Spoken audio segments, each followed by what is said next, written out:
विष्णवे नमः। हर हर महादेव। प्रिय भक्तों, आप सभी को मौनी अमावस्या की हार्दिक शुभकामनाएं। आज सुनिए मौनी अमावस्या की संपूर्ण व्रत कथा और साथ में शिव महापुराण की कथा। इन कथाओं को सुनने से भगवान विष्णु और भगवान भोलेनाथ की विशेष कृपा प्राप्त होती है। मौनी अमावस्या अपने नाम के अनुसार ही मौन और साधना का व्रत है। हम हर दिन जाने अनजाने कितनी ही ऐसी बातें बोल जाते हैं जिससे लोगों का मन आहत होता है और फिर हम अपनी कही गई बातों को लेकर बाद में अफसोस भी करते हैं। इसीलिए साधना के लिए इस दिन मौन परम आवश्यक माना गया है। गृहस्थ जन हमेशा मौन व्रत नहीं रख सकते, इसीलिए एक दिन निर्धारित किया गया है जिसमें गृहस्थ को आत्मशुद्धि के लिए मौन व्रत का संकल्प लेना चाहिए। मौनी अमावस्या पर संभव हो तो पूरे दिन मौन धारण करके मानसिक रूप से भगवान शिव और भगवान विष्णु का ध्यान करना चाहिए या फिर स्नान करने से पहले मौन धारण करें।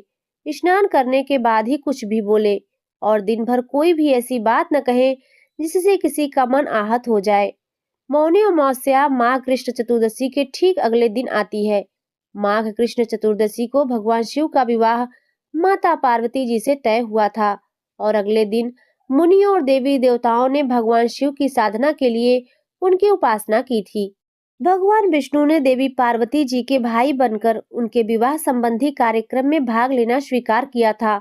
और इन सबसे अलग मौनी अमावस्या की कथा यह भी है कि सागर मंथन के समय जब असुर अमृत कलश लेकर भाग रहे थे, तब इसी दिन अमृत की कुछ बूंदें छलक कर प्रयाग सहित कई स्थानों पर गिरी थी।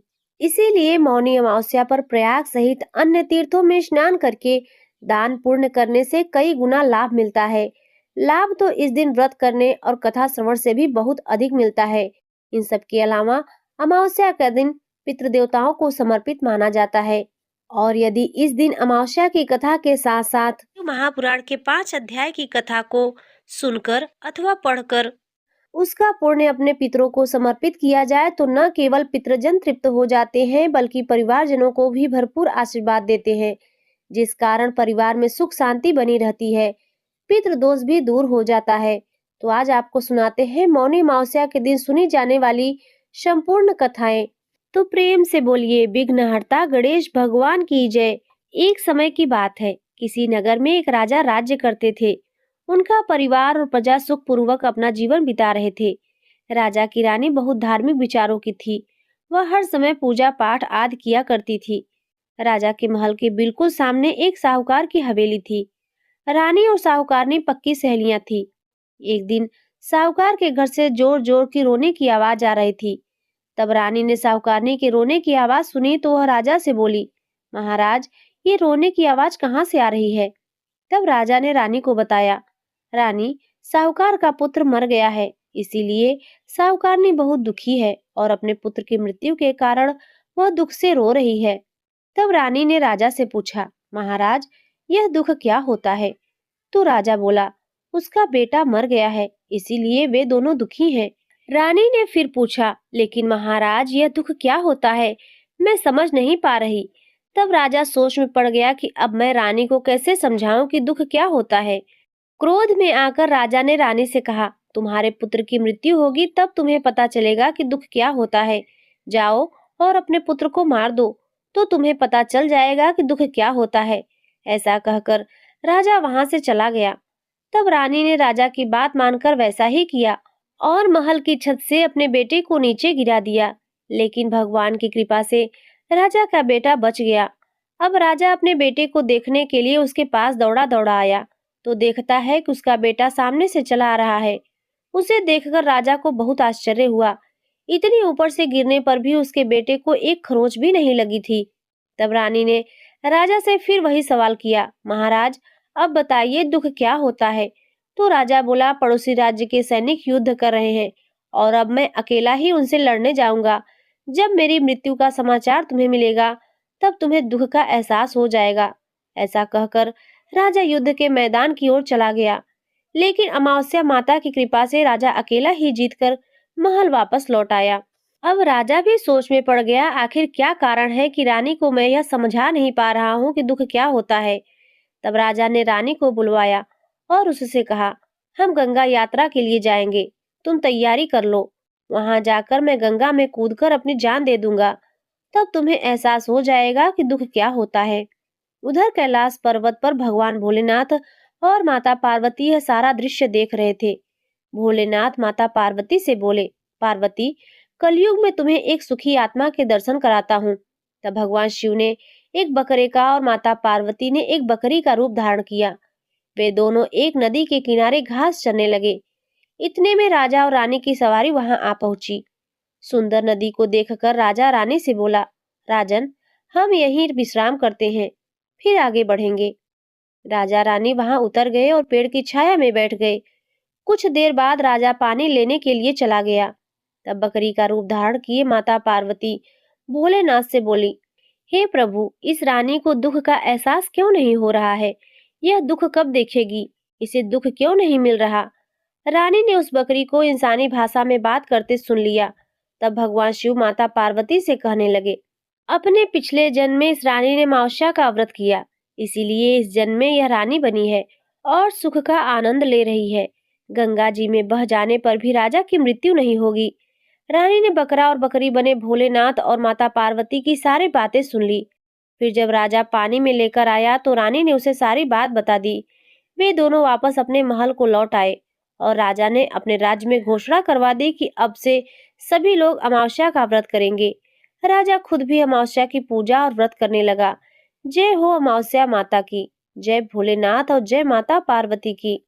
प्रिय भक्तों, अब सुनिए अमावस्या व्रत की एक और कथा। प्राचीन काल में एक ब्राह्मण परिवार कांचीपुरम में रहता था। पति पत्नी दोनों ही धर्मात्मा थे और धर्म पूर्वक अपनी गृहस्थी चलाते थे। इनका नाम देवस्वामी था और उनकी पत्नी का नाम धनवती था। इनके 7 पुत्र और एकमात्र पुत्री थी जिसका नाम गुणवती था। जब गुणवती विवाह योग्य हुई तो देवस्वामी से धनवती ने कहा कि पुत्री विवाह के लिए अब हमें वर देखना चाहिए। तब ब्राह्मण ने अपने छोटे पुत्र को बहन गुणवती की कुंडली दी और कहा कि ज्योतिषी से इनकी कुंडली दिखवा लाओ, जिससे गुणवती के विवाह की बात आगे चले। ज्योतिषी को कन्या की कुंडली दिखाई। उसने बताया कि विवाह होते ही यह कन्या विधवा हो जाएगी। ज्योतिष की यह बात जब ब्राह्मण परिवार को पता चली तो वह बहुत दुखी हो गया और इसका उपाय पूछा। तब ज्योतिषी महाराज ने बताया कि हे ब्राह्मण, सिंघल द्वीप में एक पतिव्रता महिला रहती है जिसका नाम सोमा धोबिन है। अगर कन्या के विवाह से पहले सोमा आपके घर आकर पूजन करे और अपना आशीर्वाद दे दे तो यह दोष दूर हो जाएगा। ब्राह्मण ने अपनी पुत्री गुणवती को अपने सबसे छोटे पुत्र के साथ सिंघल द्वीप में भेज दिया। दोनों भाई बहन सागर किनारे पहुंचकर उसे पार करने के विचार करने लगे। जब समुद्र को पार करने का कोई रास्ता नहीं मिला तो दोनों भूखे प्यासे एक पीपल के वृक्ष के नीचे आराम करने लगे। उस पेड़ पर घोंसले में एक गिद्ध का परिवार रहता था। उस समय घोंसले में सिर्फ गिद्ध के बच्चे थे। वे सुबह से भाई बहन की बातों पर क्रियाकलापों को देख रहे थे। शाम के समय जब गिद्ध की माता बच्चों के लिए भोजन लेकर घोंसले में आई तो बच्चों ने पेड़ के नीचे लेटे भाई बहन की कहानी अपनी माँ को बताई। तब उन बच्चों की माता गिद्ध को उन दोनों भाई बहनों पर दया आई और उन बच्चों के कहने से उसने कहा कि तुम लोग अब चिंता मत करो, मैं इन्हें सागर पार करवा दूंगी। बच्चे अपनी माँ की बातों को सुनकर बहुत खुश हुए और खुशी खुशी भोजन ग्रहण किया। इधर गिद्ध भी माता बच्चों को भोजन करवाकर दोनों भाई बहनों के पास आई और बोली कि मैंने आपकी समस्याओं को जान लिया है, आप चिंता मत कीजिए, आपकी समस्या का निदान मैं कर सकती हूँ। मैं आपको सोमा धोबिन के पास पहुँचा दूंगी। गिद्ध की बातों को सुनकर दोनों भाई बहनों का मन प्रसन्न हो गया और उन्होंने वन में मौजूद कंदमूल को खाकर रात बिताई। सुबह होते ही मादा गिद्ध ने दोनों भाई बहनों को समुद्र पार करवा दिया और सिंघल द्वीप में सोमा धोबिन के घर के पास पहुंचा दिया। अब गुणवती सोमा धोबिन के घर के पास छुपकर रहने लगी। हर दिन सुबह होने से पहले गुणवती सोमा का घर लीप दिया करती। एक दिन सोमा धोबिन ने अपनी बहुओं से पूछा कि प्रतिदिन सुबह हमारा घर कौन लीपता है। तब बहुओं ने प्रशंसा के लालच से कहा कि हमारे अलावा यह काम और भला कौन कर सकता है।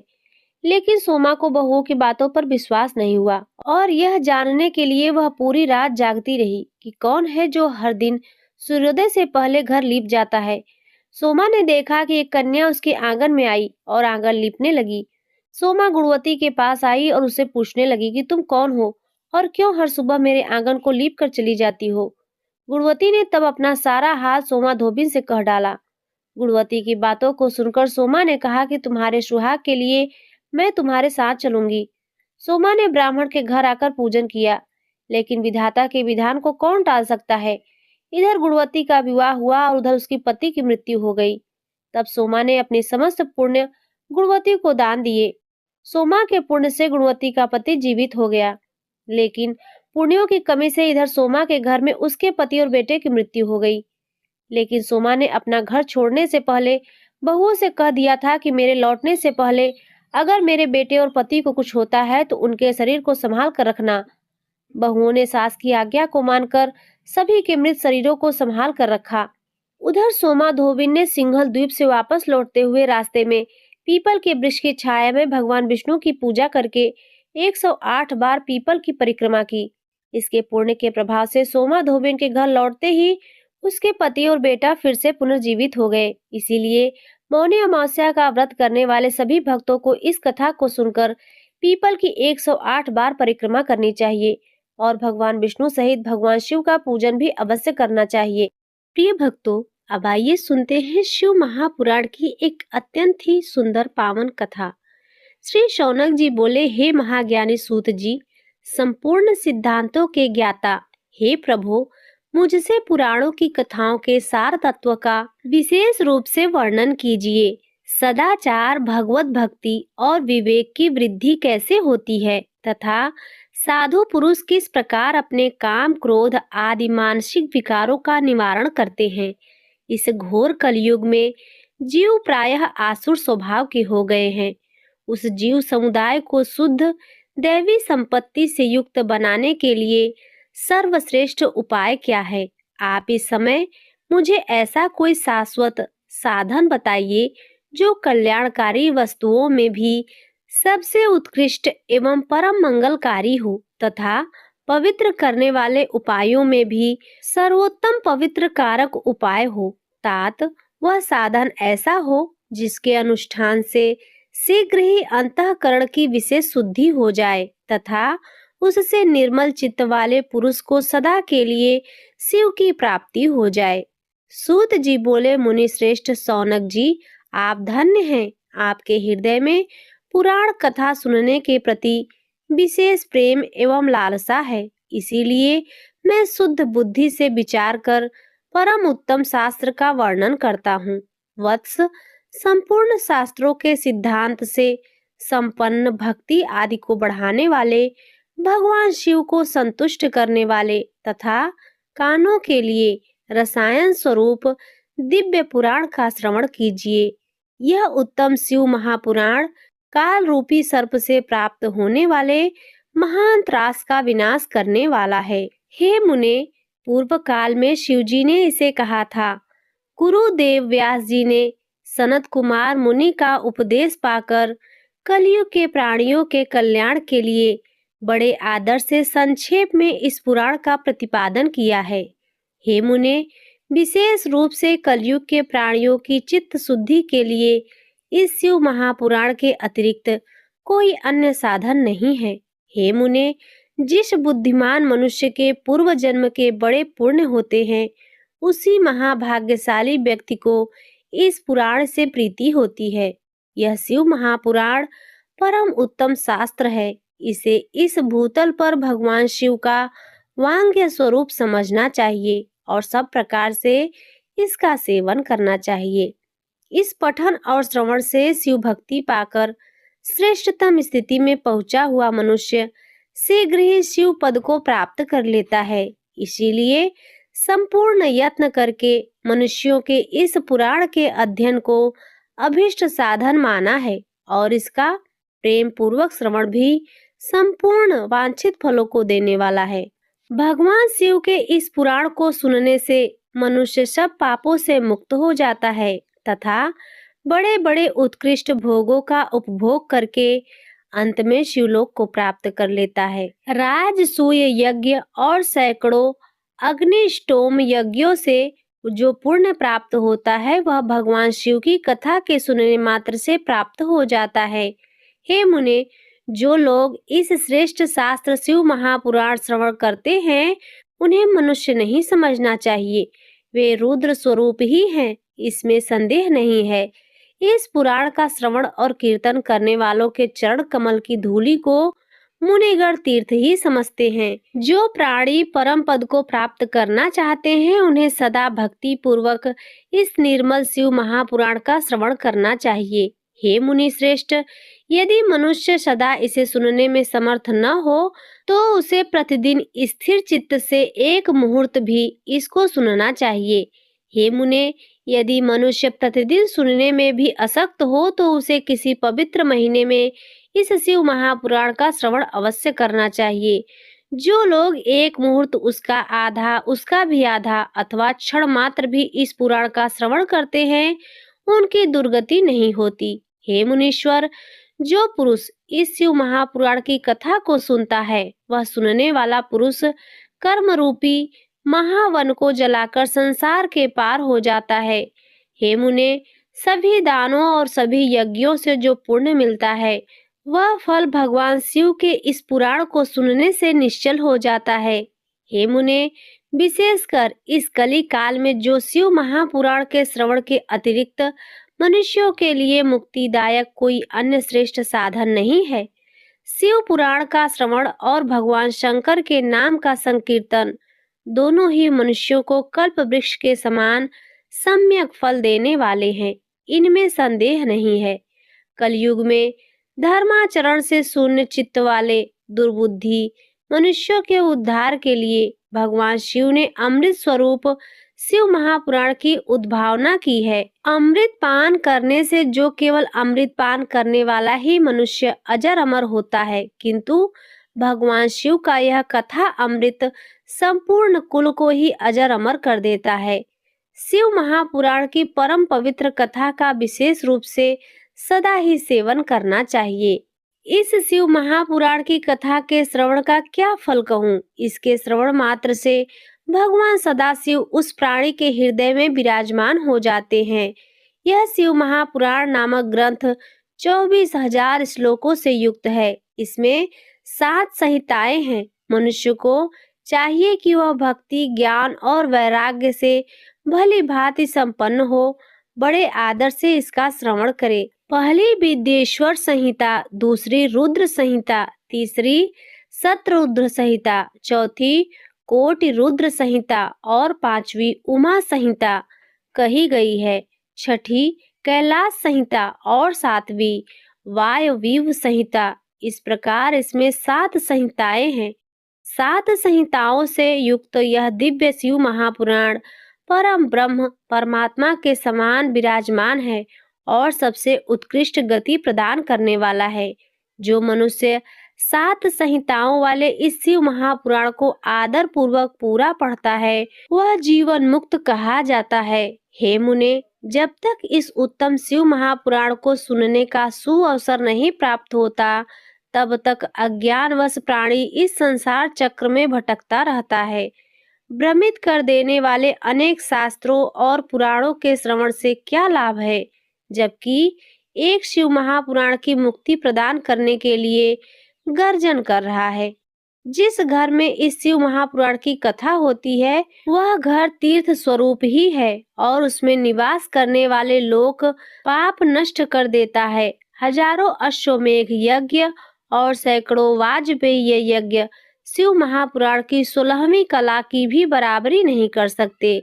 हे मुनि श्रेष्ठ, कोई अधम प्राणी जब तक भक्ति पूर्वक शिव महापुराण का श्रवण नहीं करता तभी तक उसे पापी कहा जाता है। गंगा आदि पवित्र नदियां, मुक्तिदायिनी सप्तपुरियां तथा गया आदि तीर्थ इस शिव महापुराण की समता कभी नहीं कर सकते। जिसे परम गति की कामना हो उसे नित्य शिव महापुराण के एक श्लोक अथवा आधे श्लोक का ही स्वयं भक्ति पूर्वक पाठ करना चाहिए। जो निरंतर अर्थानुसंधान पूर्वक इस शिव महापुराण को बाचता है अथवा नित्य प्रेम पूर्वक इसका पाठ मात्र करता है वह पुण्यात्मा है, इसमें संशय नहीं है। जो उत्तम बुद्धि वाला पुरुष अंतकाल में भक्ति पूर्वक इस पुराण को सुनता है उस पर अत्यंत प्रसन्न हुए भगवान महादेव उसे अपना परम पद धाम प्रदान करते हैं। जो प्रतिदिन आदर पूर्वक इस शिव महापुराण का पूजन करता है वह इस संसार में संपूर्ण भोगों को भोग कर अंत में भगवान शिव के परम पद को प्राप्त कर लेता है। जो प्रतिदिन आलस्य रहित हो रेशमी वस्त्र आदि के धन से इस शिव महापुराण का सत्कार करता है वह सदा सुखी होता है। यह शिव पुराण निर्मल तथा सेवों का सर्वस्व है। यह लोक और परलोक में सुख चाहने वाले को आदर के साथ प्रयत्न पूर्वक इसका सेवन करना चाहिए। यह निर्मल एवं उत्तम शिव महापुराण धर्म अर्थ काम और मोक्ष रूप चारों पुरुषार्थों को देने वाला है। अतः सदा प्रेम पूर्वक इसका श्रवण एवं विशेष रूप से पाठ करना चाहिए। वेद इतिहास तथा अन्य शास्त्रों में यह शिव महापुराण विशेष कल्याणकारी है, ऐसा मुमुक्ष जनों को समझना चाहिए। यह शिव महापुराण आत्म तत्व यज्ञों के लिए सदा सेवनीय है, सत्पुरुषों के लिए पूजनीय है, तीनों प्रकार के तापों का समन करने वाला है, सुख प्रदान करने वाला है तथा ब्रह्मा विष्णु महेश आदि देवताओं को प्राणों के समान प्रिय है।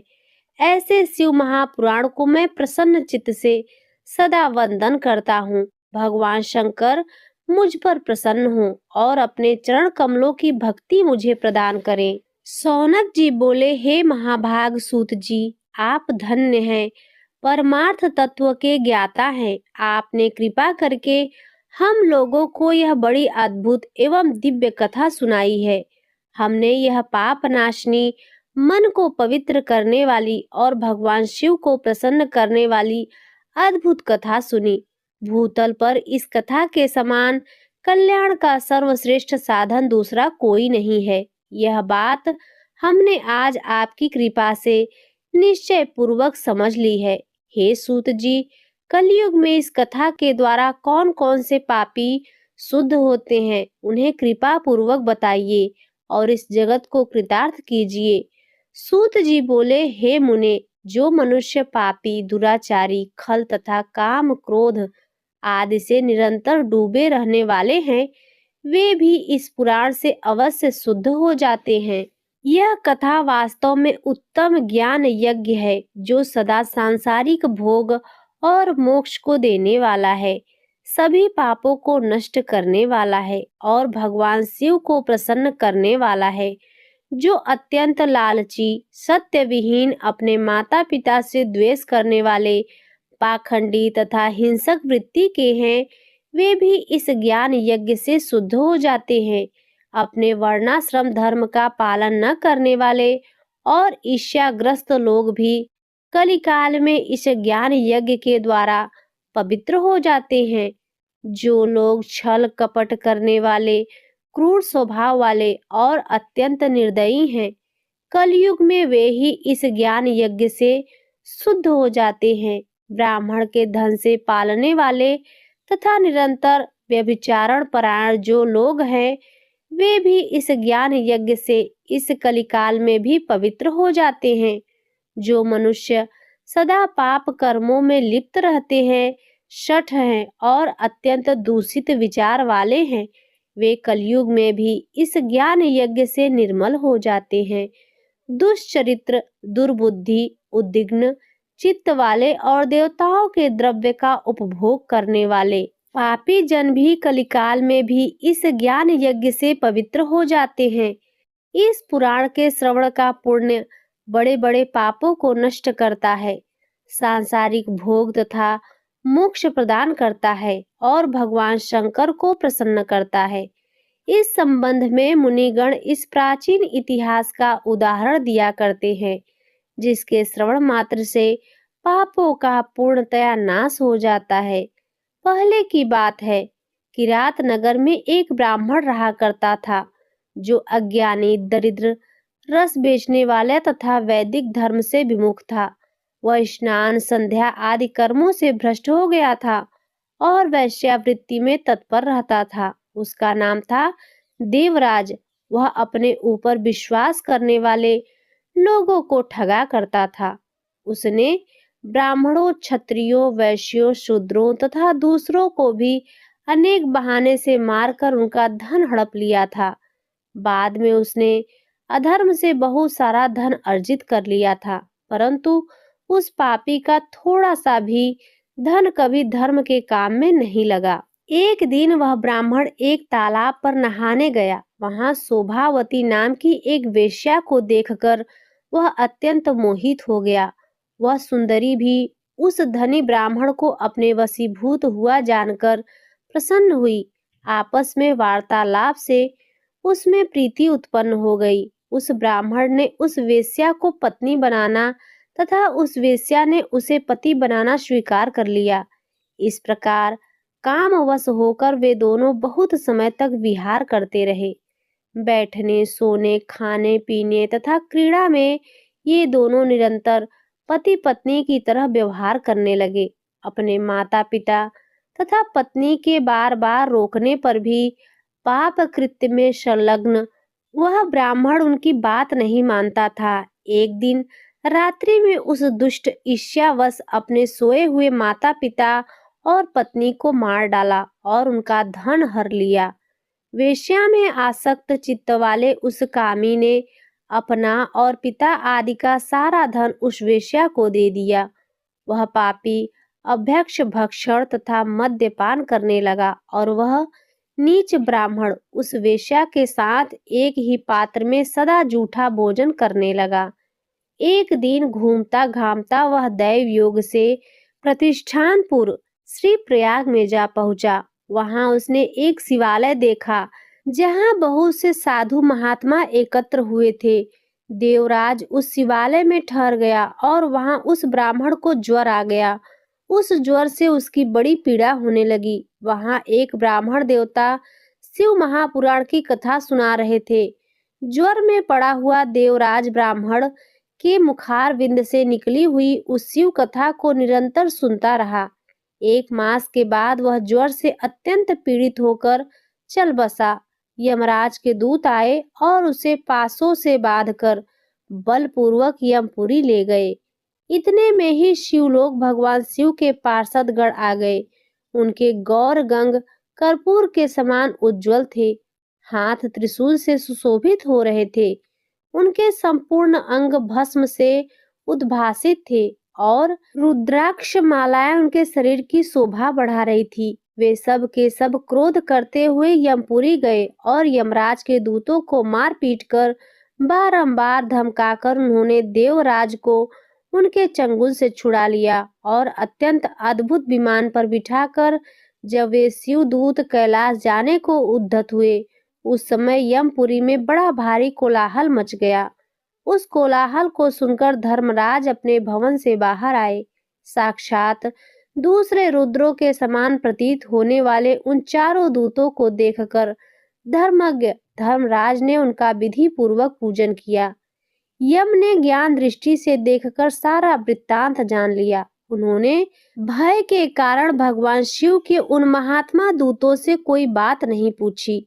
यमराज पूजित तथा प्रार्थित होकर वे शिव दूत कैलाश को चले गए और उन्होंने उस ब्राह्मण को दया सागर सांब शिव को दे दिया। शिव महापुराण की यह परम पवित्र कथा धन्य है, जिसके सुनने से पापी जन भी मुक्ति के योग्य बन जाते हैं। भगवान सदाशिव के परम धाम को वेदज्ञ सभी लोकों में सर्वश्रेष्ठ बताते हैं।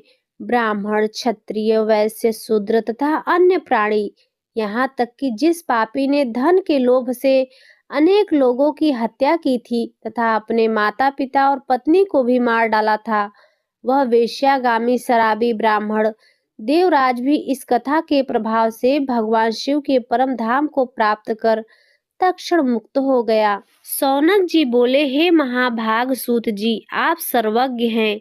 हे महामते, आपकी कृपा प्रसाद से मैं बारंबार कृतार्थ हुआ। इस इतिहास को सुनकर मेरा मन अत्यंत आनंद में निमग्न हो रहा है।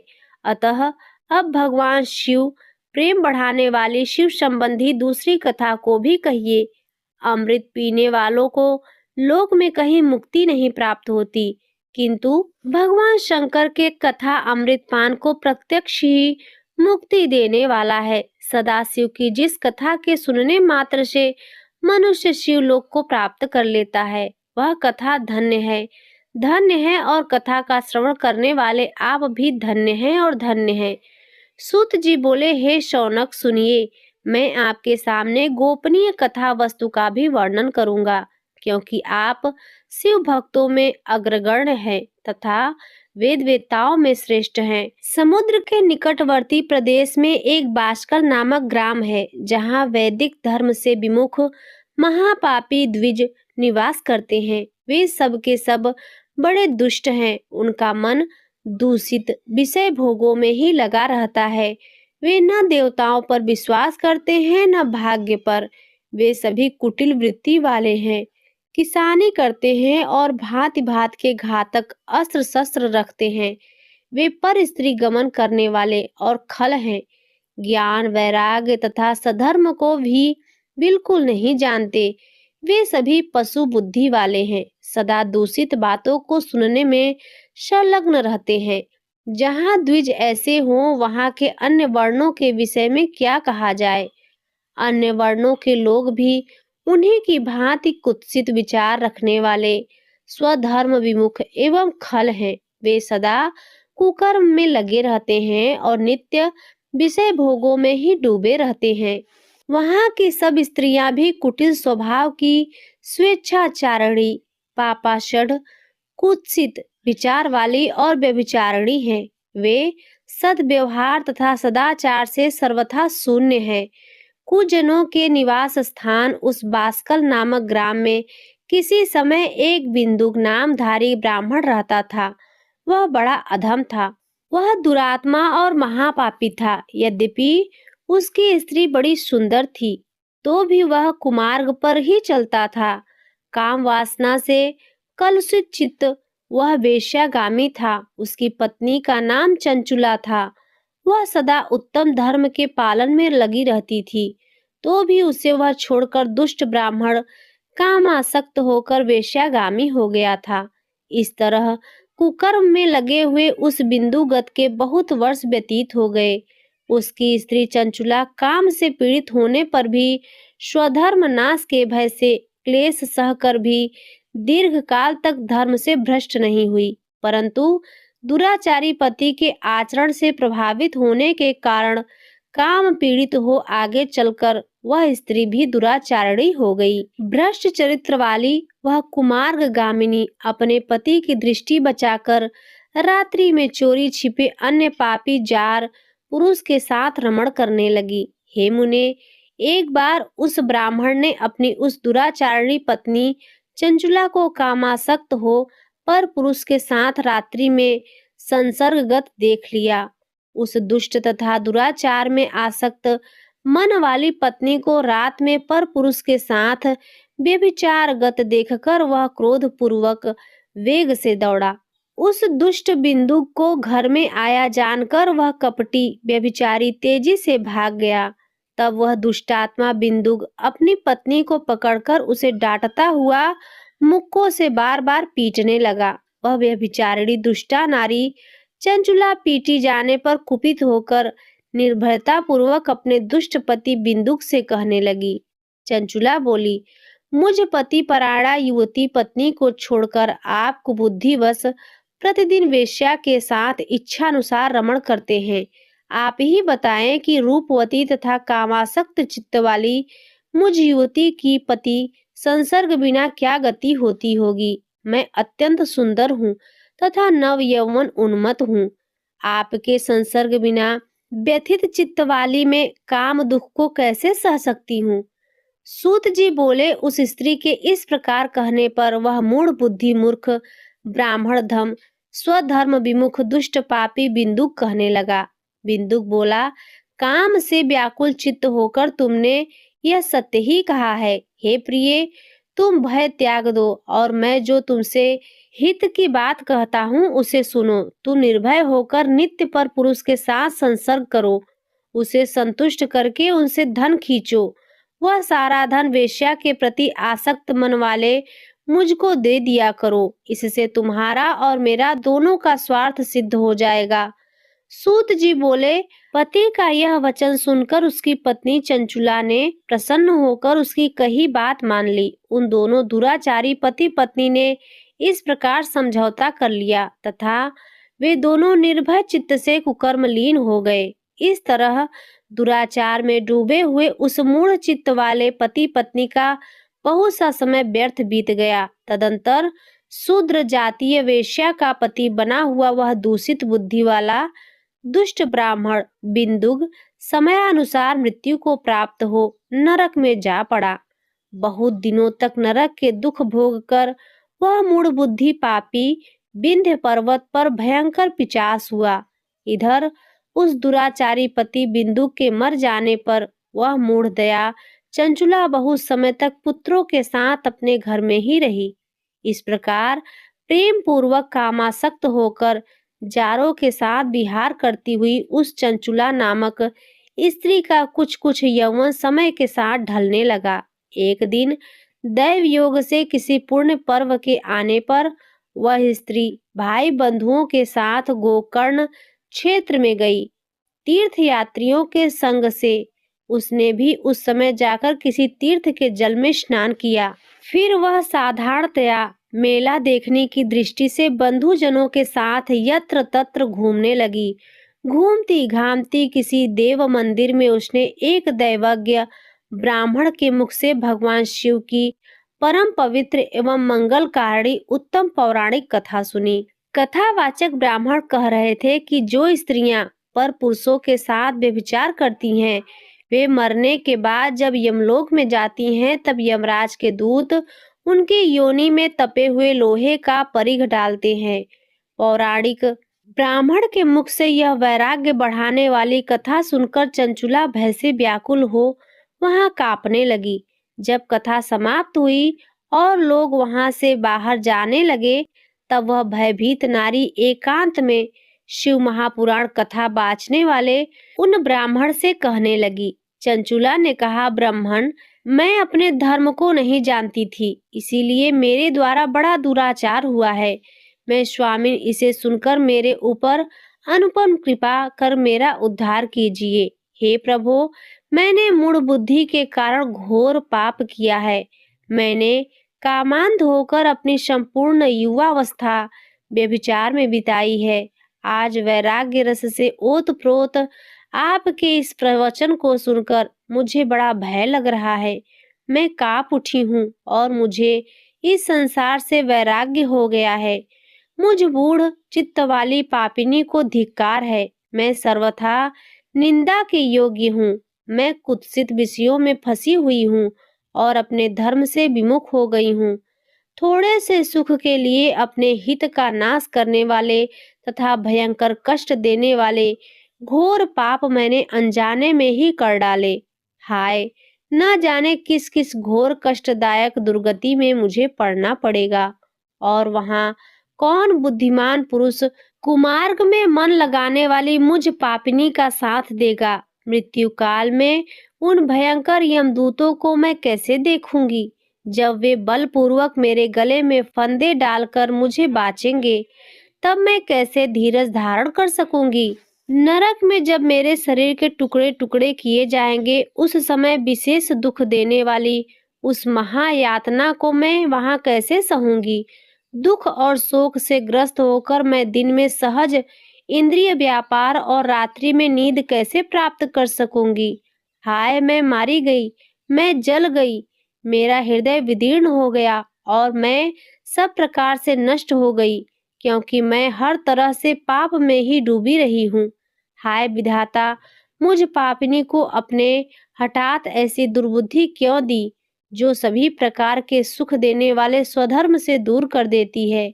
हे द्विज, शूल से बिधा हुआ व्यक्ति ऊंचे पर्वत शिखर से गिरने पर जैसा घोर कष्ट पाता है उससे भी करोड़ गुना कष्ट मुझे है। सैकड़ों अश्वमेघ यज्ञ करके अथवा सैकड़ों वर्षों तक गंगा स्नान करने पर भी मेरे घोर पापों की शुद्धि संभव नहीं दिखती। मैं क्या करूं, कहाँ जाऊं और किसका आश्रय लूं। मुझ नरकगामिनी की इस संसार में कौन रक्षा करेगा। हे ब्राह्मण, आप ही मेरे गुरु हैं, आप ही माता हैं और आप ही पिता हैं। आपकी शरण में आई हुई मुझ दीन अबला का उद्धार कीजिए, उद्धार कीजिए। सूत जी बोले, हे शौनक, इस प्रकार खेद और वैराग्य से युक्त हुई चंचुला उस ब्राह्मण के चरणों में गिर पड़ी। तब उन बुद्धिमान ब्राह्मण ने कृपा पूर्वक उसे उठाकर इस प्रकार कहा। ब्राह्मण बोले, सौभाग्य की बात है कि भगवान शंकर की कृपा से शिव महापुराण की इस वैराग्य युक्त तथा श्रेष्ठ कथा को सुनकर तुम्हें समय पर चेत हो गया है। हे ब्राह्मण पत्नी, तुम डरो मत, भगवान शिव की शरण में जाओ। शिव की कृपा से सारा पाप तत्काल नष्ट हो जाता है। मैं तुमसे भगवान शिव की कीर्ति कथा से युक्त उस परम वस्तु का वर्णन करूंगा, जिससे तुम्हें सदा सुख देने वाली उत्तम गति प्राप्त होगी। शिव की उत्तम कथा सुनने से ही तुम्हारी बुद्धि इस तरह पश्चाताप से युक्त एक शुद्ध हो गई है। साथ ही तुम्हारे मन में विषयों के प्रति वैराग्य हो गया है। पश्चाताप ही पाप करने वाले पापियों के लिए सबसे बड़ा प्रायश्चित है। सत्पुरुषों ने सबके लिए पश्चाताप को ही समस्त पापों का शोधक बताया है। पश्चाताप से ही पापों की शुद्धि होती है। जो पश्चाताप करता है वही वास्तव में पाप का प्रायश्चित करता है, क्योंकि सत्पुरुषों ने समस्त पापों की शुद्धि के लिए जैसे प्रायश्चित का उपदेश दिया है, वह सब पश्चाताप से संपन्न हो जाता है। जो पुरुष विधि पूर्वक प्रायश्चित करने से निर्भय हो जाता है पर अपने कुकर्म के लिए पश्चाताप नहीं करता, उसे प्रायः उत्तम गति प्राप्त नहीं होती। परंतु जिसे अपने कुकृत्य पर हार्दिक पश्चाताप होता है, वह अवश्य उत्तम गति का भागी होता है, इसमें संशय नहीं है। इस शिव महापुराण की कथा सुनने से जैसी चित्त शुद्धि होती है, वैसी दूसरे उपायों से नहीं होती। जैसे दर्पण साफ करने पर निर्बल हो जाता है, उसी प्रकार इस शिव महापुराण की कथा से चित्त अत्यंत शुद्ध हो जाता है, इसमें संशय नहीं है। मनुष्यों के शुद्ध चित्त में जगदम्बा पार्वती सहित भगवान शिव विराजमान रहते हैं। इससे वह विशुद्ध आत्मा पुरुष श्री शाम्ब सदाशिव के परम पद को प्राप्त होता है। इस प्रकार यह कथा रूपी साधन सभी प्राणियों के लिए उपकारी है और इसी कारण महादेव जी ने इसको आग्रह पूर्वक प्रकट किया है। इस कथा से भगवान उमापति का ध्यान सिद्ध हो जाता है। उस ध्यान से परम ज्ञान और उससे मोक्ष की प्राप्ति निश्चय ही होती है। भगवान शंकर के ध्यान में मान हुए बिना भी यदि कोई इस कथा को मात्र सुनता है, वह दूसरे जन्म में भगवान के ध्यान को सिद्ध कर परम पद को प्राप्त कर लेता है। इस कथा के श्रवण से भगवान शंकर के ध्यान को प्राप्त कर पश्चाताप करने वाले पापी पुरुष सिद्धि को प्राप्त हो गए हैं। इस उत्तम कथा का श्रवण समस्त मनुष्यों के लिए कल्याण का बीज है। अतः यथोचित शास्त्रोक्त मार्ग से इसकी आराधना अथवा सेवा करनी चाहिए। यह कथा श्रवण भवबंधी रूपी रोग का नाश करने वाला है। भगवान शिव की कथा को सुनकर फिर अपने हृदय में उसका मनन एवं निधि ध्यासन करने से पूर्णतया चित्त शुद्धि हो जाती है। चित्त शुद्धि होने से महेश्वर की भक्ति अपने दोनों पुत्रों ज्ञान और वैराग्य के साथ निश्चय ही प्रकट होती है। तत्पश्चात महेश्वर के अनुग्रह से दिव्य मुक्ति प्राप्त होती है, इसमें संशय नहीं है। जो शिव भक्ति से वंचित है उसे पशु समझना, क्योंकि उसका चित्त माया के बंधन में आसक्त है, वह निश्चय ही संसार बंधन से मुक्त नहीं हो पाता। हे ब्राह्मण पत्नी, इसीलिए तुम विषयों से मन को हटा लो और भक्ति भाव से भगवान शंकर की इस परम पावन कथा को सुनो। परमात्मा शंकर की इस कथा को सुनने से तुम्हारे चित्त की शुद्धि होती है और उससे तुम्हें मोक्ष की प्राप्ति हो जाएगी। निर्मल चित्त से भगवान शिव के चरण बिंदों का यह चिंतन करने वाली एक ही जन्म में मुक्ति हो जाती है। यह मैं तुमसे सत्य सत्य कहता हूँ। सूत जी बोले, शौनक, इतना कहकर वे श्रेष्ठ शिव भक्त ब्राह्मण मौन हो गए। उनका हृदय करुणा से आर्द्र हो गया था। वे शुद्ध चित्त महात्मा भगवान शिव के ध्यान में मग्न हो गए। तदंतर बिंदु की पत्नी चंचुला अपने मन ही मन प्रसन्न हो उठी। ब्राह्मण का उक्त उपदेश सुनकर उसके नेत्रों में आनंद के आंसू छलक आए थे। वह ब्राह्मण पत्नी चंचुला हर्षित हृदय से उन श्रेष्ठ ब्राह्मण के चरणों में गिर पड़ी और हाथ जोड़कर बोली, मैं कृतार्थ हो गई। तत्पश्चात उठकर वैराग्य युक्त तथा उत्तम बुद्धि वाली वह स्त्री अपने पापों के कारण आतंकित थी। उन महान शिव भक्त ब्राह्मण से हाथ जोड़कर गदगद वाणी में कहने लगी। चंचुला बोली, हे ब्राह्मण, हे शिव भक्तों में श्रेष्ठ, हे स्वामीन, आप धन्य हैं, परमार्थदर्शी हैं और सदा परोपकार में लगे रहते हैं, इसीलिए आप श्रेष्ठ साधु पुरुषों में प्रशंसा के योग्य हैं। हे साधो, मैं नरक के समुद्र में गिर रही हूँ, आप मेरा उद्धार कीजिए, उद्धार कीजिए। पौराणिक अर्थ तत्व से संपन्न जिस सुंदर शिव महापुराण की कथा को सुनकर मेरे मन में संपूर्ण विषय वैराग्य उत्पन्न हो गया है, उसी इस शिव महापुराण को सुनने के लिए इस समय मेरे मन में बड़ी श्रद्धा हो रही है। सूत जी बोले। ऐसा कहकर हाथ जोड़कर उनका अनुग्रह पाकर चंचुला उस शिव महापुराण की कथा को सुनने की इच्छा मन में लिए उस ब्राह्मण देवता की सेवा में तत्पर हो वहां रहने लगी। तदंतर शिव भक्तों में श्रेष्ठ और शुद्ध बुद्धि वाले उन ब्राह्मण देवता ने उसी स्थान पर उस स्त्री को शिव महापुराण की उत्तम कथा सुनाई।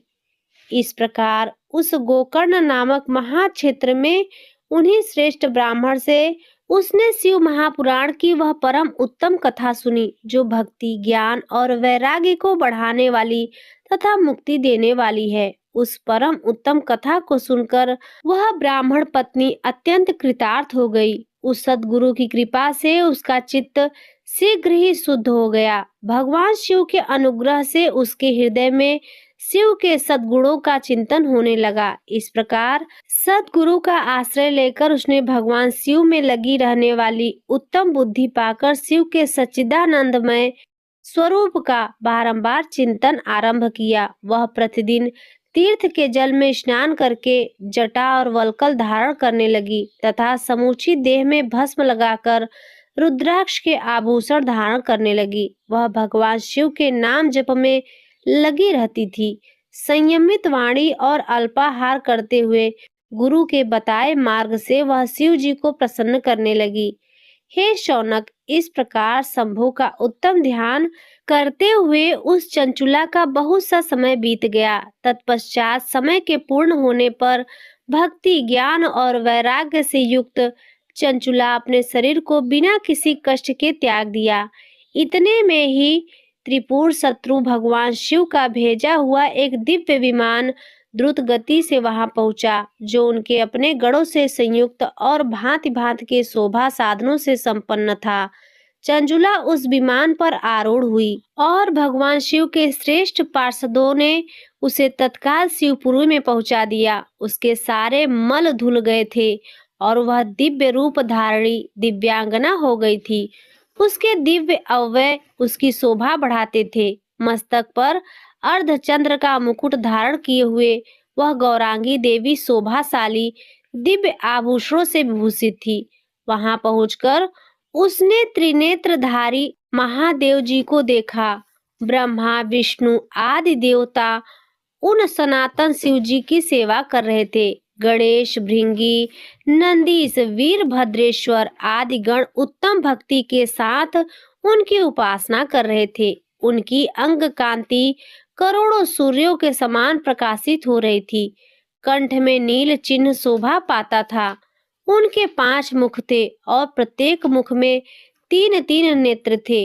मस्तक पर अर्धचंद्राकार मुकुट शोभा देता था। उन्होंने अपने वामांग में गौरी देवी को बिठा रखा था, जो विद्युत पुंज के समान प्रकाशित थी। गौरीपति महादेव जी की कांति कपूर के समान गौर थी। उन्होंने सभी अलंकार धारण कर रखे थे। उनका सारा शरीर श्वेत भस्म से भासित था। शरीर पर श्वेत वस्त्र शोभा पा रहे थे। वे अत्यंत उज्जवल वर्ण के थे। इस प्रकार परम उज्जवल भगवान शंकर का दर्शन करके वह ब्राह्मण पत्नी चंचुला बहुत प्रसन्न हुई। अत्यंत प्रीति युक्त होकर उसने बड़ी उतावली के साथ भगवान को बारंबार प्रणाम किया। फिर हाथ जोड़कर वह बड़े प्रेम से, आनंद और संतोष से युक्त हो विनीत भाव से खड़ी हो गई। उसके नेत्रों से आनंद क्रोह की अविरल धारा बहने लगी तथा संपूर्ण शरीर में रोमांच हो गया। उस समय भगवती पार्वती और भगवान शंकर ने उसे बड़ी करुणा के साथ अपने पास बुलाया और सौम्य दृष्टि से उसकी ओर देखा। पार्वती जी ने तो दिव्य रूप धारणी बिंदुक प्रिया चंचुला को प्रेम पूर्वक अपनी सखी बना लिया। वह उस परमानंद घन ज्योति स्वरूप सनातन धाम में अविचल निवास पाकर दिव्य शौक से संपन्न हो अच्छे सुख का अनुभव करने लगी। सौनक जी बोले, हे महाभाग सूत जी, आप धन्य हैं। आपकी बुद्धि भगवान शिव में लगी हुई है। आपने कृपा पूर्वक यह शिव भक्ति को बढ़ाने वाली अद्भुत कथा हमें सुनाई है। हे महामते, सद्गति प्राप्त करने के बाद वह जाकर चंचुला ने क्या किया और उसके पति का क्या हुआ, यह सब वृत्तांत विस्तार से हमें बताइए। सूत जी बोले, हे शौनक, एक दिन परमानंद में निमग्न हुई चंचुला ने उमा देवी के पास जाकर प्रणाम किया और दोनों हाथ जोड़कर वह उनकी स्तुति करने लगी। चंचुला बोली, हे गिरिराज नंदिनी, हे स्कंद माता, मनुष्यों में सदा आपकी सेवा की है।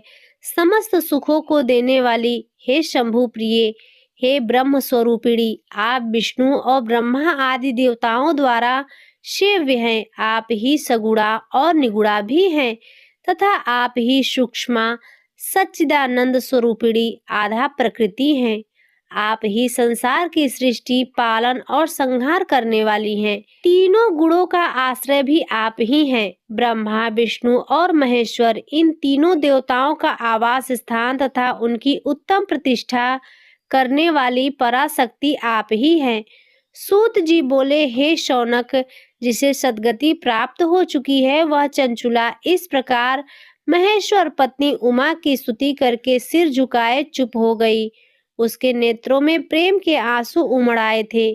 तब करुणा से भरी हुई शंकर प्रिया भक्त वत्सला पार्वती देवी चंचुला को संबोधित करके बड़े प्रेम से इस प्रकार कहने लगी। पार्वती बोली, हे सखी चंचुले, हे सुंदरी, मैं तुम्हारी की हुई इस स्तुति से बहुत प्रसन्न हूँ। बोलो, क्या वर मांगती हो?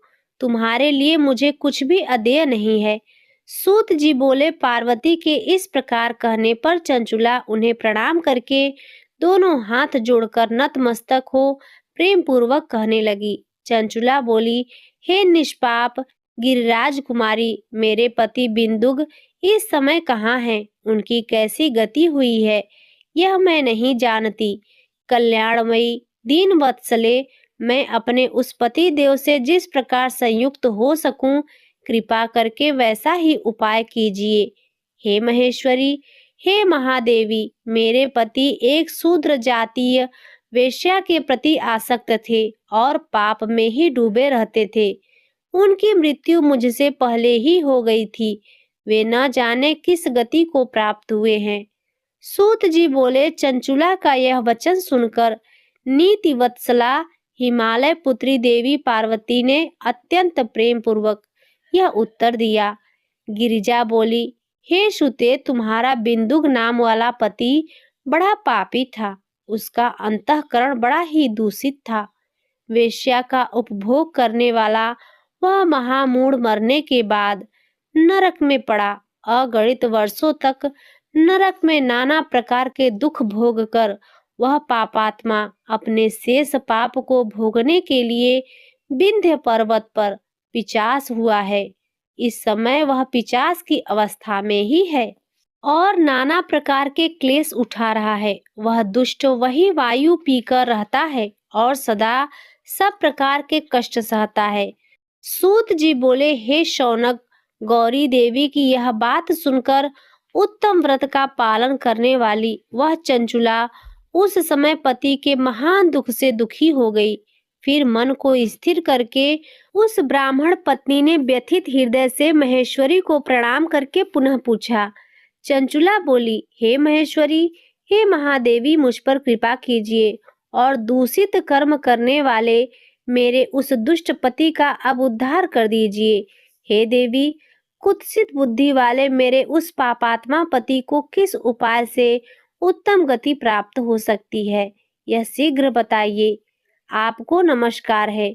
सूत जी बोले। उसकी यह बात सुनकर भक्त वत्सला पार्वती जी ने अपनी सखी चंचुला से प्रसन्न होकर ऐसा कहने लगी। पार्वती जी बोली, तुम्हारा पति यदि शिव महापुराण की पुण्यमयी उत्तम कथा सुने तो सारी दुर्गति को प्राप्त करके वह उत्तम गति का भागी हो सकता है। अमृत के समान मधुर अक्षरों में युक्त गौरी देवी का यह वचन आदर पूर्वक सुनकर चंचुला ने हाथ जोड़कर मस्तक झुकाकर उन्हें बारंबार प्रणाम किया और अपने पति के समस्त पापों की शुद्धि तथा उत्तम गति की प्राप्ति के लिए पार्वती देवी से यह प्रार्थना की कि मेरे पति को शिव महापुराण सुनाने की व्यवस्था होनी चाहिए। सूत जी बोले, उस ब्राह्मण पत्नी के बारंबार प्रार्थना करने पर शिवप्रिया गौरी देवी को बड़ी दया आई। उन भक्त वत्सला महेश्वरी गिरिराज कुमारी ने भगवान शिव की उत्तम कीर्ति का गान करने वाले गंधर्वराज तुतुम्बरु को बुलाकर उनसे प्रसन्नता पूर्वक इस प्रकार कहा। गिरिजा बोली, मेरे मन की बातों को जानकर मेरे अभिष्ट कार्यों को सिद्ध करने वाले तथा शिव में प्रीति रखने वाले हे तुम्बरो, मैं तुमसे एक बात कहती हूँ, तुम्हारा कल्याण हो। तुम मेरी इस सखी के साथ शीघ्र ही विंध्य पर्वत पर जाओ। वहाँ एक महाघोर और भयंकर पिशाच रहता है। उसका वृत्तांत तुम आरंभ से लेकर सुनो। मैं तुमसे प्रसन्नता पूर्वक सब कुछ बताती हूँ। पूर्व जन्म में वह पिशाच बिंदुक नाम का ब्राह्मण था। वह मेरी इस सखी चंचुला का पति था, परंतु वह दुष्ट वेश्यागामी हो गया। स्नान संध्या आदि नित्य कर्म छोड़कर वह अपवित्र रहने लगा। क्रोध के कारण उसकी बुद्धि पर मूढ़ता छा गई। वह कर्तव्य कर्ता का विवेक नहीं कर पाता था। अभक्षण भक्षण, सज्जनों का द्वेष और दूषित वस्तुओं का दान लेना, यही उसका स्वाभाविक कर्म बन गया था। वह अस्त्र शस्त्र लेकर हिंसा करता, बाएं हाथ से खाता, दीनों को सताता और क्रूरता पूर्वक पराये घरों को आग लगा देता था। वह चांडालों से प्रेम करता और प्रतिदिन वेश्या के संपर्क में रहता था। वह बड़ा दुष्ट था। उस पापी ने अपनी पत्नी का परित्याग कर दिया था और वह दुष्टों के संग में निरत रहता था। उसने वेश्याओं के कुसंग से अपने सारे पुण्य नष्ट कर लिए और धन के लोभ से अपनी पत्नी को निर्भय करके व्यभिचारिणी बना डाला। वह मृत्यु पर्यंत दुराचार में ही फंसा रहा। फिर समय आने पर उसकी मृत्यु हो गई। वह पापियों के भोग स्थान घोर यमपुर में गया और वहां बहुत से नरकों को भोगकर वह दुष्टात्मा इस समय विंध्य पर्वत पर पिशाच बना हुआ है और वहीं पर वह दुष्ट पिशाच अपने पापों का फल भोग रहा है। तुम उसके आगे यत्न पूर्वक शिव महापुराण की उस दिव्य कथा का प्रवचन करो जो परम पुण्यमयी तथा समस्त पापों का नाश करने वाली है। उत्तम शिव महापुराण की कथा के श्रवण से उसका हृदय शीघ्र ही समस्त पापों से शुद्ध हो जाएगा और वह प्रेत योनि से परित्याग कर देगा। दुर्गति से मुक्त होने पर उस बिंदुक नामक पिशाच को मेरी आज्ञा से विमान पर बिठाकर तुम भगवान शिव के समीप ले आओ। सूत जी बोले, हे शौनक, महेश्वरी उमा के इस प्रकार आदेश देने पर गंधर्वराज तुतुम्बरु मन ही मन बड़े प्रसन्न हुए और उन्होंने अपने भाग्य की सराहना की। तत्पश्चात उस पिशाच की सती साध्वी पत्नी चंचुला के साथ विमान पर बैठकर नारद के प्रिय मित्र तुतुम्बरु वेग पूर्वक विंध्याचल पर्वत पर गए, जहाँ वह पिशाच रहता था। वहां उन्होंने उस पिशाच को देखा। उसका शरीर विशाल था और उसकी ठोड़ी बहुत बड़ी थी। वह कभी हंसता, कभी रोता और कभी उछलता था। उसकी आकृति बड़ी विकराल थी। भगवान शिव की उत्तम कीर्ति का गान करने वाले महाबली तुतुम्बरु ने उस अत्यंत भयंकर पिशाच को बलपूर्वक पासों द्वारा बांध लिया। तदंतर तुम्बरु शिव महापुराण की कथा बांचने का निश्चय करके महोत्सव युक्त स्थान और मंडप आदि की रचना की। इतने में ही संपूर्ण लोकों में बड़े वेग से यह प्रचार हो गया कि देवी पार्वती की आज्ञा से एक पिशाच का उद्धार करने के उद्देश्य से शिव महापुराण को उत्तम कथा सुनाने के लिए तुम्बरु विंध्य पर्वत पर गए हैं। तब तो उस कथा को सुनने के लोभ से बहुत से देवता और ऋषि भी शीघ्र ही वहां जा पहुंचे। आदर पूर्वक शिव महापुराण सुनने के लिए आए हुए लोगों का उस पर्वत पर बड़ा अद्भुत कल्याणकारी समाज जुट गया।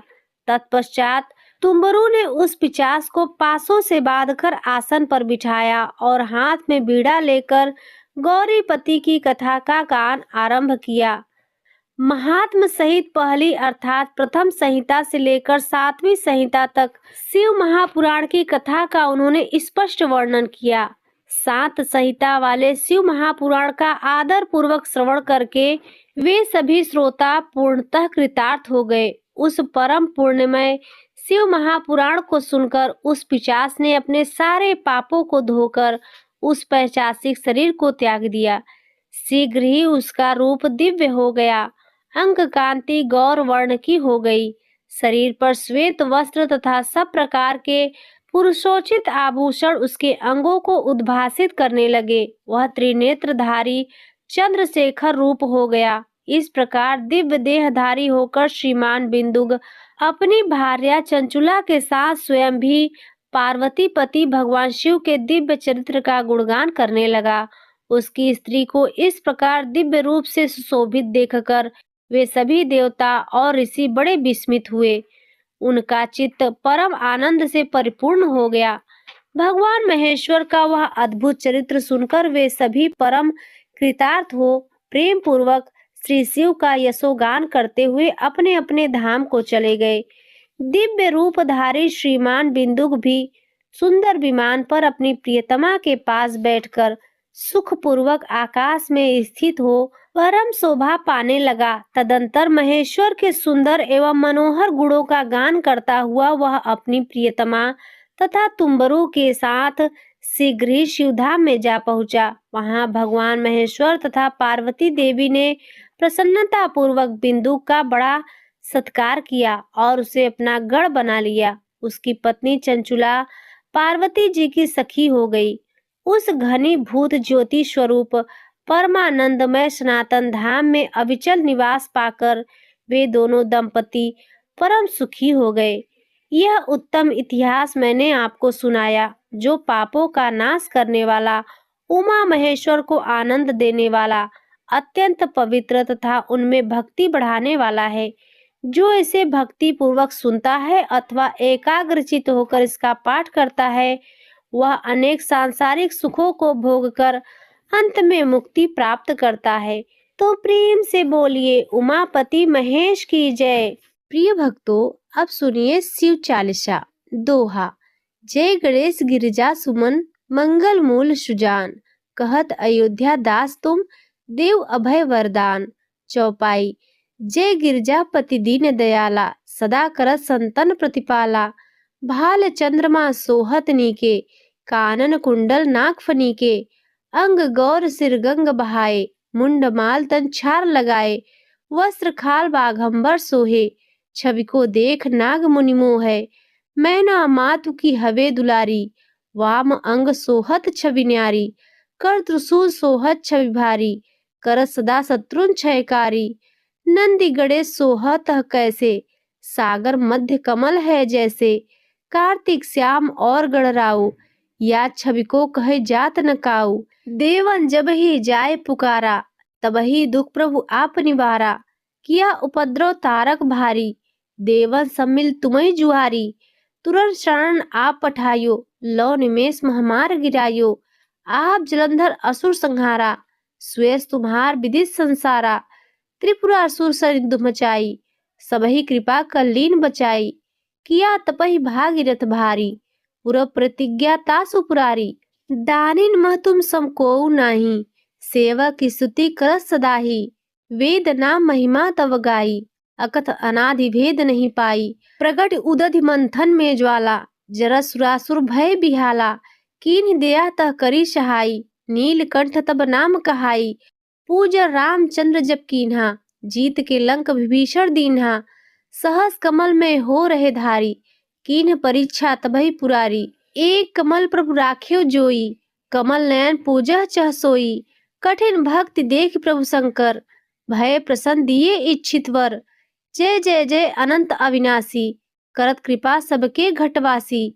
दुष्ट सकल नित मोहि सतावे, भ्रमत रहो मोहि चैन न आवे। त्राहि त्राहि महिनाथ पुकारो, यही अवसर मोहि आन उबारो। ले त्रिशूल शत्रुओं को मारो, संकट से मोहि आन उबारो। मात पिता भ्राता सब होई, संकट में पूछत नहीं कोई। स्वामी एक है आस तुम्हारी, आए हरौ मम संकट भारी। धन निर्धन को देत सदाही, जो कोई जाचे सो फल पाही। स्तुति के विधि करो तुम्हारी, क्षमहु नाथ अब चूक हमारी। शंकर हो संकट के नाशन, मंगल कारण विघ्न विनाशन। योगी यति मुनि ध्यान लगावे, नारद सारद शीस नवावे। नमो नमो जय नमो शिवाय, सुर ब्रह्मादिक पार न पाए। जो यह पाठ करे मन लाई, ता पर होत है शंभु सहाय। ऋणिया जो कोई हो अधिकारी, पाठ करे सो पावन हारी। पुत्रहीन इच्छा कर जोई, निश्चय शिव प्रसाद ते ही होई। पंडित त्रयोदशी को लावे, ध्यान पूर्वक होम करावे। त्रयोदशी व्रत करे हमेशा, ताके तन नहीं रहे कलेशा। धूप दीप नैवेद्य चढ़ावे, शंकर सम्मुख पाठ सुनावे। जन्म जन्म के पाप नसावे, अंत धाम शिवपुर में पावे। कहे अयोध्या दास आस तुम्हारी, जान सकल दुख हरहु हमारी। दोहा, नित्य नेम कर प्रातः ही, पाठ करो चालीसा। तुम मेरी मनोकामना पूर्ण करो जगदीश। मगसर छठ हेमंत ऋतु, संवत 64 आन। स्तुति चालीसा शिवहि पूर्ण कीन कल्याण। इति श्री शिव चालीसा संपूर्ण। प्रिय भक्तों, अब आइए सुनते हैं भगवान भोलेनाथ की आरती। ओम जय शिव ओमकारा, प्रभु जय शिव ओमकारा। ब्रह्मा विष्णु सदा शिव, ब्रह्मा विष्णु सदा शिव। अर्धांगी धारा, ओम जय शिव ओमकारा। एकानन चतुरानन, पंचानन राजे। प्रभु पंचानन राजे, हंसानन गरुड़ासन, हंसानन गरुड़ासन। वृषवाहन साजे, ओम जय शिव ओमकारा। दो भुज चार चतुर्भुज, 10 भुज अति शोहे। प्रभु 10 भुज अति शोहे। तीनों रूप निरखता, तीनों रूप निरखता। त्रिभुवन जन मोहे, ओम जय शिव ओमकारा। अक्षमाला वनमाला, रुंडमाला धारी। चंदन मृग मद चंदा, चंदन मृग मद चंदा। शोहे भाले शशिधारी, ओम जय शिव ओमकारा। श्वेतांबर पीतांबर, बाघांबर अंगे। प्रभु बाघांबर अंगे। शनकादिक गरुड़ादिक, शनकादिक गरुड़ादिक। भूतादिक संगे, ओम जय शिव ओमकारा। करके माध्य कमंडलु, चक्र त्रिशूल धरता। जग करता जग भरता, जग करता जग भरता। जग संहार करता, ओम जय शिव ओमकारा। ब्रह्मा विष्णु सदा शिव, जानत अविवेका। प्रणवांछर के मांदे, प्रणवांछर के मांदे। ये तीनों एका, ओम जय शिव ओमकारा। काशी में विश्वनाथ विराजत, नंदी ब्रह्मचारी नित उठी भोग लगावत, नित उठी भोग लगावत, महिमा अति भारी। ओम जय शिव ओमकारा। त्रिगुण स्वामी जी की आरती जो कोई नर गावे, प्रभु जो कोई नर गावे। कहत शिवानंद स्वामी, कहत हरि हर स्वामी, मन वांछित फल पावे। ओम जय शिव ओमकारा। ओम जय शिव ओमकारा। प्रभु जय शिव ओमकारा।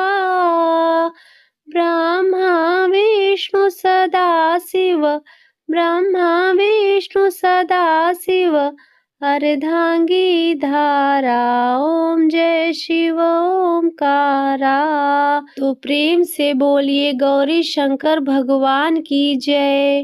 प्रिय भक्तों, यह संपूर्ण कथा चालीसा आरती यदि आपको अच्छी लगी हो तो वीडियो को लाइक करना ना भूलें।